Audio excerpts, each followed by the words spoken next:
Voar sempre foi algo que causou estranheza e curiosidade para a humanidade, principalmente quando o homem ainda não sabia voar, mas outros animais sabiam, como os pássaros e insetos. Então voar sempre foi uma questão para a humanidade e até a gente conseguir voar, o ser humano não parou muito de pensar isso. Tiveram vários pensadores para desenvolver esses raciocínios de como que a gente poderia voar. Hoje eu queria apresentar para vocês e explorar um pouco sobre a história da aviação.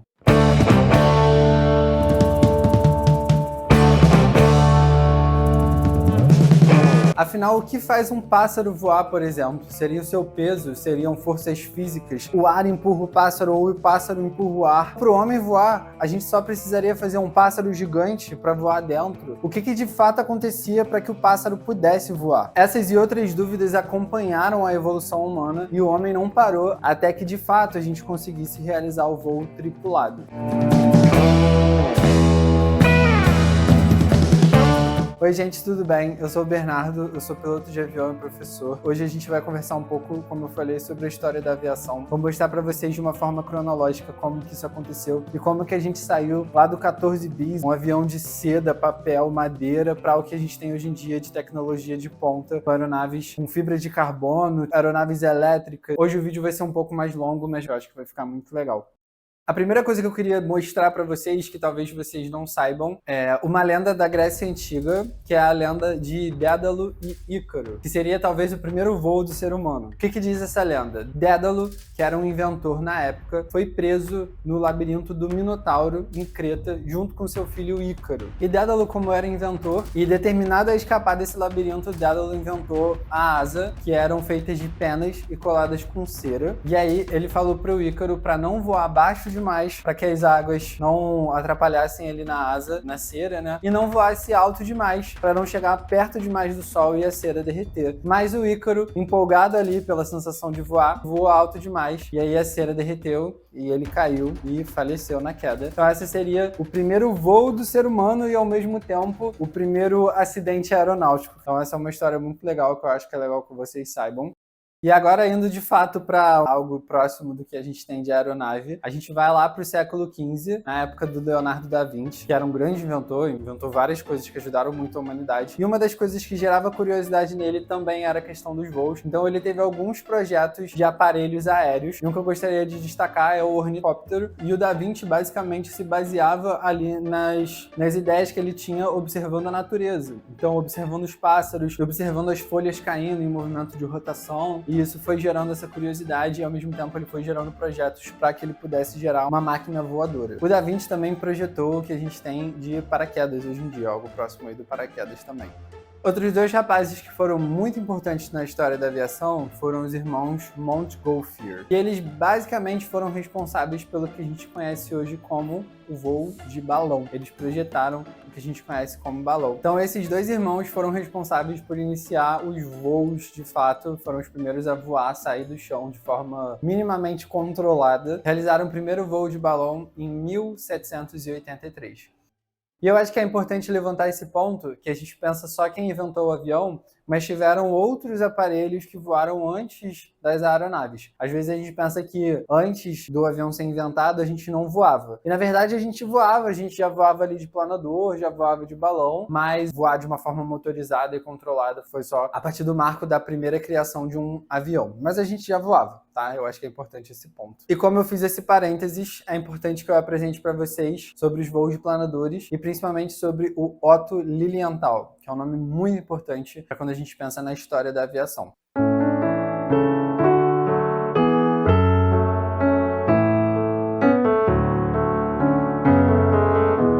O Otto Lilienthal foi um inventor muito marcante na sua época. Ele voou muitas vezes e ele era focado nos voos de planador, através da observação ali dos pássaros e tudo mais. Ele entendeu que não necessariamente você precisava bater as asas como se fossem os pássaros para que você conseguisse voar. Você precisava ter a asa, e aí que surgiu a ideia de asa e o que a gente tem hoje em dia, conhecido como asa e planador. O Otto Lilienthal iniciava ali nos morros, e ele descia planando e tudo mais. E na verdade a sua morte, ela veio a partir de um voo também do planador que deu um pouco errado. E ele sempre ia se desafiando, voando cada vez mais longe, tentando voar cada vez mais alto. Então o Otto Lilienthal Continental também é um nome muito, muito importante para quando a gente fala da aviação e de voos controlados que funcionam no princípio de aeródino e não de aeróstato. E essa é uma coisa que a gente estuda no piloto privado. Os aeródinos são aeronaves que funcionam a partir da lei de ação e reação, princípio de Bernoulli, que é o que a gente conhece como os aviões. E os aeróstatos são as aeronaves que voam no princípio de Arquimedes, que seria o princípio lá dos balões, ar quente, ar frio e essa questão de movimentos convectivos de um corpo na atmosfera. Então são essas duas diferenças principais. Os aeróstatos, eles funcionam a partir do princípio de Arquimedes e os aeródinos funcionam a partir do princípio de ação e reação, terceira lei de Newton, e também o princípio de Bernoulli. E aí agora a gente chega para, de fato, o que a gente tem de avião. E é essa grande discussão que a humanidade, eu acho que sempre vai ter, que é a pergunta: quem criou de fato o avião? Se foram os irmãos Wright ou se foi o Santos Dumont. Óbvio que eu defendo que foi o Santos Dumont. Até porque ele liberou os projetos dele para que as outras pessoas pudessem desenvolver mais. Eu acho que isso é uma coisa muito pertinente ali para a evolução científica na época. Mas claro, os dois têm as suas devidas importâncias. Há relatos de que os irmãos Wright teriam voado antes, mas não foi noticiado, nem nada assim. Quem de fato foi noticiado foi o Santos Dumont, tá? Ele voou em Paris, deu a volta na Torre Eiffel, fez várias coisas. E é legal destacar que o 14 bis significa o avião, o projeto de número 14, e bis significa de novo, porque ele tinha um projeto de avião anexado a um balão. Então seria como se fosse um balão com asas e tudo mais. Só que o 14 bis ele veio justamente nessa ideia de você tirar o balão e fazer ele voar de fato. Foi o primeiro objeto, primeira máquina que saiu do chão e conseguiu manter voo de forma controlada. Há essa discussão também que os irmãos Wright fizeram os primeiros voos ali a partir de uma catapulta. Não era um avião que gerava força para sair do chão, era a catapulta e o avião seria como se fosse um planador ali motorizado. Mas enfim, tem muito argumento para os dois lados, mas eu defendo o Santos Dumont, óbvio. Então assim, Santos Dumont foi o primeiro inventor, os irmãos Wright contribuíram para a história da aviação. E como eu falei para vocês, tiveram outros projetos do Santos Dumont, porque ele era um inventor nato, assim, era um cara inteligente pra caramba. Então ele desenvolveu vários projetos voadores, não necessariamente aviões, mas balões, dirigíveis. Então, ele foi ajudando bastante ali na história da aviação e, na verdade, em outras coisas também. Ele inventou várias outras coisas durante a sua carreira aí de inventor. E tem uma série dele que é muito legal que vocês assistam. Vou colocar ela aqui na descrição, o nome dela, para vocês assistirem, que é bem maneira, falando sobre a história do Santos Dumont e os caminhos que ele percorria aqui no Brasil, em Paris, Estados Unidos. É um cara muito legal para vocês conhecerem mais sobre a história dele, porque a gente conhece o nome, mas a gente não desenvolve tanto na história do Santos Dumont.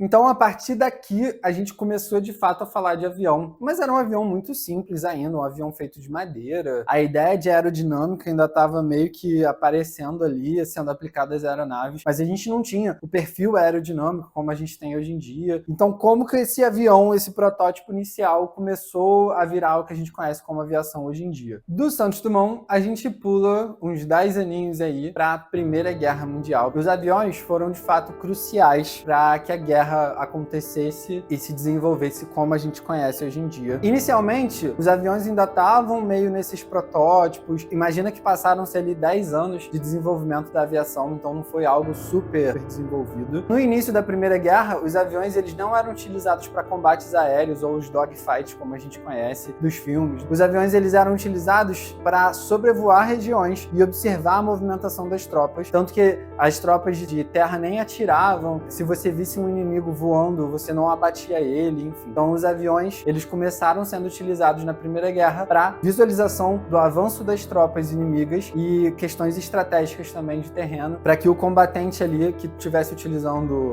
o meio aéreo conseguisse estabelecer estratégias melhores para a Primeira Guerra. Em algum momento, os pilotos ali, eles começaram a atirar ali com pistolas, mas não era uma coisa super eficiente, super eficaz. Os alemães, eles tiveram a ideia de colocar uma metralhadora no avião, só que surgiu um problema, por quê? Eles começaram a colocar as metralhadoras longe da área da hélice, até porque se ela pegasse na hélice, ela destruía a hélice e aí você caía de avião, né? Eles começaram a botar elas longe, mas elas não eram muito eficazes, o piloto não conseguia ter uma mira muito precisa, então eles sentiram que era necessário colocar ela mais próximo ali do centro do avião, e eles precisavam inventar alguma coisa para que a velocidade do tiro não pegasse na hélice, e aí eles criaram um mecanismo, foram os alemães mesmos, criaram um mecanismo que a arma só atirava quando a hélice não estivesse passando ali ali na área. Era uma coisa bem sincronizada para que conseguisse atirar sem destruir a hélice. E a partir dessa criação, os alemães ganharam alguma vantagem na época, mas depois os outros países também foram desenvolvendo. E aí a gente começou a ter as guerras aéreas mesmo, os caças, como a gente conhece hoje em dia, que geravam guerras e combates no ar mesmo, as dogfights. E a partir disso, os aviões começaram a ser cada vez mais desenvolvidos, porque eles começaram a perceber que era um meio muito útil para a guerra, então valia a pena investir nesse meio aéreo, e foi o que aconteceu. Então a aviação, nessa época da Primeira Guerra, começou a evoluir exponencialmente, e depois da Primeira Guerra, além de destruído, o mundo se viu meio perdido em relação a essas aeronaves, porque eles tinham muitas aeronaves mais desenvolvidas agora, e não tinha mais a guerra para serem utilizadas. Então, a partir dessas aeronaves da guerra, que eles começaram a converter essas aeronaves para que elas levassem cartas, cargas e, posteriormente, passageiros. Então, a partir do fim da Primeira Guerra, a gente pode começar a falar da aviação comercial.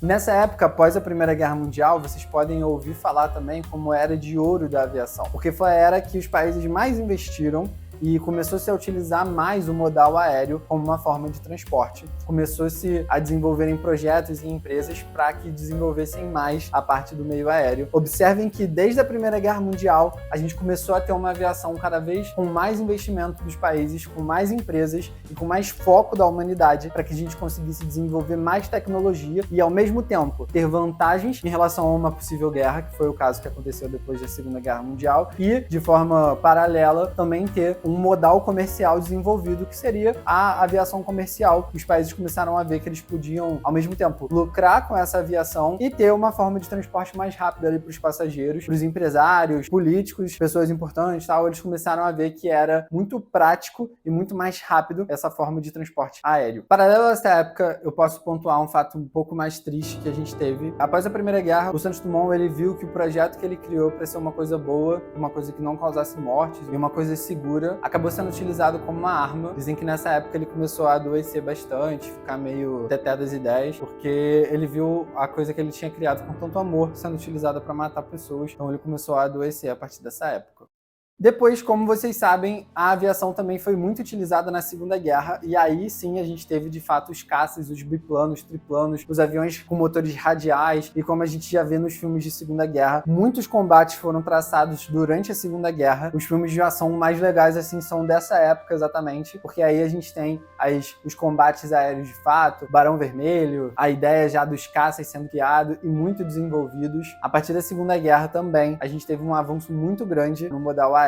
E posteriormente à Segunda Guerra, a gente começou a investir bastante, claro, nessa parte militar, mas também na aviação comercial, também teve bastante investimento. Começou a se desenvolver bastante projetos interessantes, como o Concorde na época, que era um avião supersônico, um avião supersônico de passageiros, que foi bem legal, operou até ali início de 2000. Criação do Boeing 737, criação do 767, do 757, dos Airbus da vida, Airbus A320. Após a Segunda Guerra Mundial, a gente já começa a entrar nessa aviação um pouco mais parecida com o que a gente tem hoje em dia.